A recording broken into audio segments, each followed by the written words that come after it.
When I started my freshman year of college, I had a 2.5-month-old baby, a baby girl, and I was 19 years old. I was a poor, young, single mother. When I stepped on the college campus, I looked down at my feet and I thought, these feet don't belong here. I was attending the College of William and Mary, just up the road. And I remember looking around and seeing the other freshmen being dropped off by their parents and pulling out the comforters and the baskets and the toiletries and all of the things that their parents were sending them off to school with. And I had a very different experience. I was probably wearing one of 2 pairs of shoes that I owned. I had a book bag that was handed down by my sister when she was in college, maybe full of maybe a notebook, a pen, and not much else. And I had in my closet back at home maybe another 2 or 3 outfits to my name. It was extremely hard for me to envision myself walking across the stage in 4 years because I was unlike any other student at William & Mary, because my experience was so very different, and because of all that it had taken just for me to get to that point, to be at that very point walking on campus that first day. When I was a senior in high school, I became pregnant. And at the time, I had just turned in all of my college applications. I was an honor roll student. I came from a family that very much emphasized education. At the time that I became pregnant, my sister was at graduate school at Yale, studying architecture. My father was a college administrator at Grambling State University, and my mother was getting her Master's of Fine Arts from Old Dominion University. So you can imagine that a teen pregnancy in my family was not expected, and it was devastating for our family. And even though I had, was an honor roll student and had done so well all of my school career, I heard the same message that a lot of young women hear in that situation, which is, your life is over. You're not going to go to college. You're not going to be successful. And I decided I didn't want that to be the case for me. It was extremely important for me to go to college now, more than ever, because I had this beautiful little baby girl. And I knew that in order for me to give her the life that she deserved, I was going to have to go to college. So I took a year off. I had my daughter, and I have to tell you that year was probably one of the most difficult years of my life. I ended up leaving home, and I ended up living on the streets, essentially. I would sleep in different places. Sometimes we would sleep, my daughter's father and I would sleep in the back of the car in the high school parking lot. We would sleep on people's floors. Sometimes we didn't have food to eat. I remember sometimes having to drink a 2-liter of ginger ale from the 7-Eleven up the street because we had to ward off hunger. We were that hungry. We didn't have the means to buy a meal. And amidst all of that, I ended up graduating from high school. I almost didn't do that because I had so many absences. And as educators, you know that absences are important in terms of graduating. But I had a guidance counselor who believed in me, who advocated for me, and I ended up graduating from high school with honors. And then it became, what's next? I had these acceptance letters into these colleges, and I had a growing belly, and I had a lot of doubt, not only from others around me, but also for myself, that I was going to be able to do this. And I made a promise to my mom. I said, no matter what, I promise you that I'm going to be in college in 1 year. But that year didn't look like I was going to college. You know, I was homeless. I sometimes didn't have food to eat. My boyfriend was dealing drugs. All sorts of things going on. None of them seemed to point to me getting a college degree. Well, I fulfilled that promise. And as I said, I stood on that campus that first day at the College of William & Mary. And I had my book bag and I had my supplies, and I didn't know where I was going to get the money for my next semester's tuition. I didn't know where I was going to get the money for the books that I needed. All that I knew was that I had made it to this point, and that I was going to be willing to step out on faith that I could keep going. And so that's what I did. And I ended up having an amazing, amazing experience at the College of William & Mary. I would be lying to you if I told you it was easy, because it was not easy. I think being a student, a college student in general, is a challenge. But certainly when you have an infant, it becomes even more of a challenge. So there were many, many, many sleepless nights.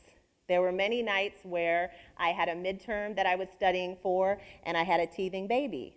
And so I became very good at rubbing frozen bananas on gums while typing papers, or reading books while I'm giving baths. I had to be really good at time management.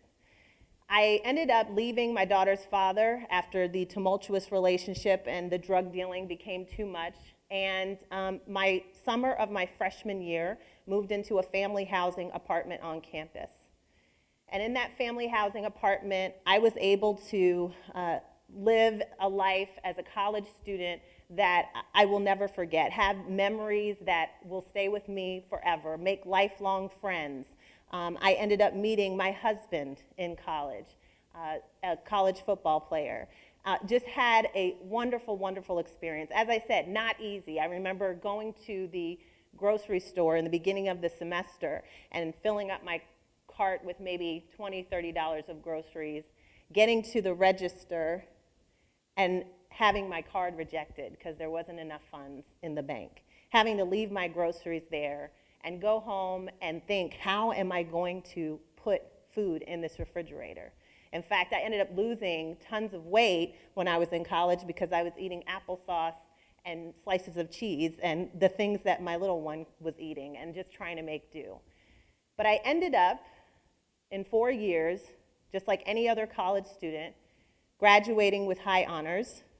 I ended up walking across that stage, the stage that I mentioned to you I couldn't even envision when I first stepped foot on that campus.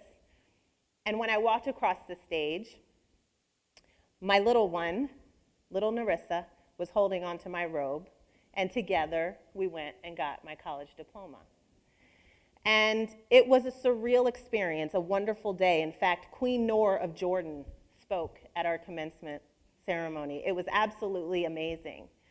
And I understood as I walked across that stage what had just happened for me. When I became pregnant in 1998, I was one of 16,000 girls in the state of Virginia to become pregnant at that age. And all signs pointed that I, like these other young women, would not go on to earn a college degree and would not go on to be successful. In fact, when we look at the national statistics for teen parents, they're dismal. Less than 2% of teen mothers who have a baby before age 18 go on and get a degree before age 30. Less than 2%. That means that the vast majority, 98%, are most likely to be living in poverty, and their children are most likely to be living in poverty. So as I stood there with my college degree, I recognized what I had just done, what I had just achieved. I ended up moving to the DC area after graduation. A few months after interning in DC, I ended up landing a job with a little company called Geico. You may have heard of it.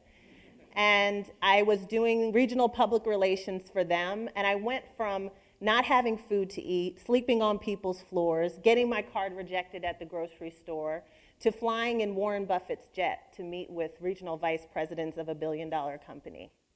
And that's when it hit me, that my college degree had completely transformed my life and had really essentially transformed my daughter's life. And I decided I wasn't going to stop there. I ended up getting my master's degree from George Mason University, and in 2 years had that degree under my belt. Majored in public policy so that I could have a better understanding of the climate here in DC. And it was then that I realized I wanted to start a nonprofit organization specifically to serve teen parents, and really wanted to understand the needs for teen parents. You know, not wanting to duplicate services, understanding that there are many nonprofits here in the DC area, but wanting to fulfill a critical gap, a need that existed for teen parents. And when you're looking at teen pregnancy, you're going to see a lot of the support around prevention, which is hugely important. Little Narissa is now 14 years old, and she's a freshman in high school. And if anyone is an advocate for teen pregnancy prevention, it is me, okay? So let's be clear on that. So you see a lot of support around teen pregnancy prevention, which is absolutely necessary. What you start to see when you look at those teens who do go on and have a pregnancy and who are parenting, that's when you begin to see that support take a nosedive. And the support that tends to exist for teen parents is focused on short-term, day-to-day existing. Get me through this day. I need shelter, I need diapers, I need formula, I need food. But when you're looking at long-term success, again, that's where the support begins to dwindle. Now, typically, educational focus for teen parents tends to be on high school completion. Now, that's because about less than half of teen parents, teen mothers specifically, graduate from high school. Teen pregnancy is the #1 reason for high school dropout among young women. So obviously, getting a high school diploma is hugely important as well. But where you begin to see virtually no support is around college completion for teen parents.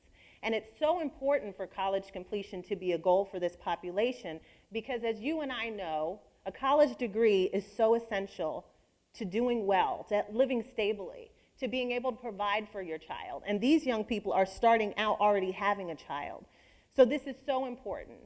Here in the DC area, as I mentioned, moving up here, learning about what the climate is here, I recognize that the sheer number of teen parents in this area warrants the need for an organization and a focus on college completion for teen parents.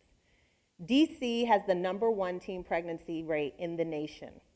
It has the 8th highest teen birth rate in the nation. If there is any area that needs to be concerned about the welfare of teen parents and their children, it's our area. It's right here in the DC area. Looking at poverty rates in our area, this is something that just truly struck me here. 1 in 5 residents in DC are living at or below the poverty line. If you were to take every resident in DC that is living in poverty, you would overflow RFK Stadium. Even in Virginia, almost half of Virginia households are receiving some sort of social support, some sort of social service so that they can survive, so that they can be stable. Poverty in our area is a huge concern. And when we're looking at the link between teen parents and poverty, there is a correlation. The wards in DC that have the highest teen pregnancy rates also have the lowest rates for bachelor's degrees. So I come into this area, I have my experience of being a teen mother who has graduated from William & Mary, who has earned a master's degree from George Mason University, who has seen my life completely transformed. And I come into this region and I see a true gap, a true need that affects all of us.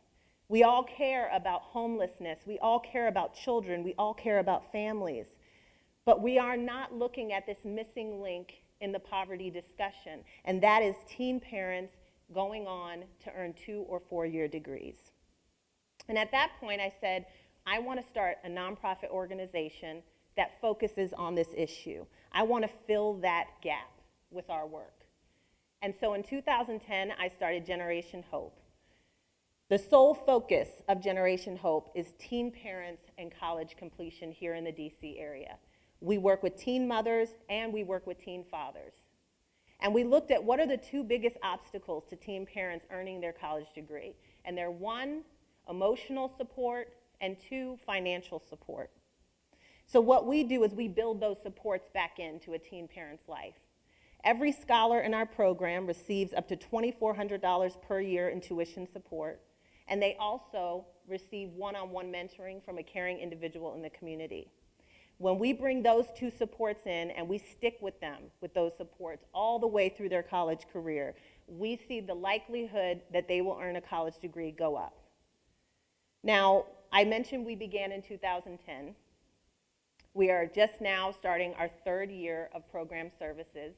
In 2 years, I have some information to share with you about what we've learned. In 2 years, we found that after 1 semester in our program, 70% of the scholars increased their GPA in college. We found that the mentoring support is the most vital support for these students. The second to the tuition support is second to the emotional support.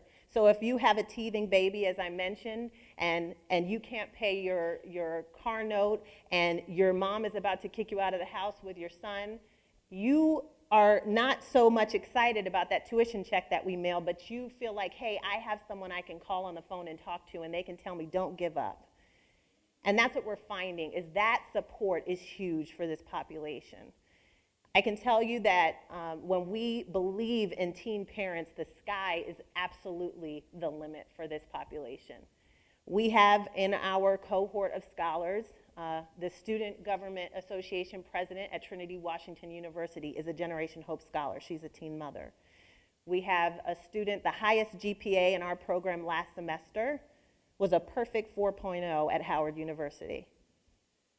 There is no limit to what teen parents can do when we believe in them. When we're looking at why should we believe in teen parents, it's clear.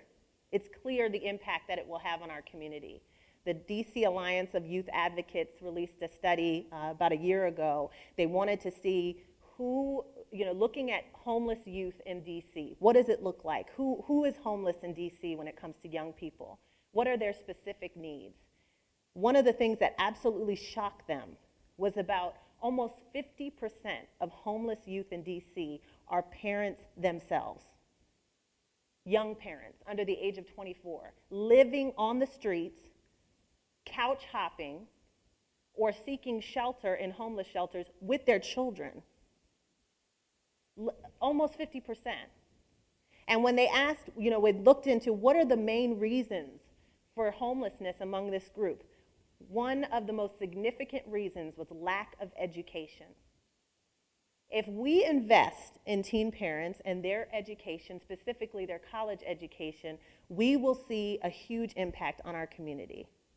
When you look at college graduates, four-year college graduates earn, on average, annually, about $26,000 more per year than those who do not have a college degree. So the evidence is clear. I mentioned to you how I felt that first day when I stepped on campus at William & Mary, and I felt I didn't belong. And I had to step out on faith and keep putting one foot in front of the other. I will tell you that I got a call last spring. William & Mary wanted to feature me as the cover story of the William & Mary Alumni Magazine.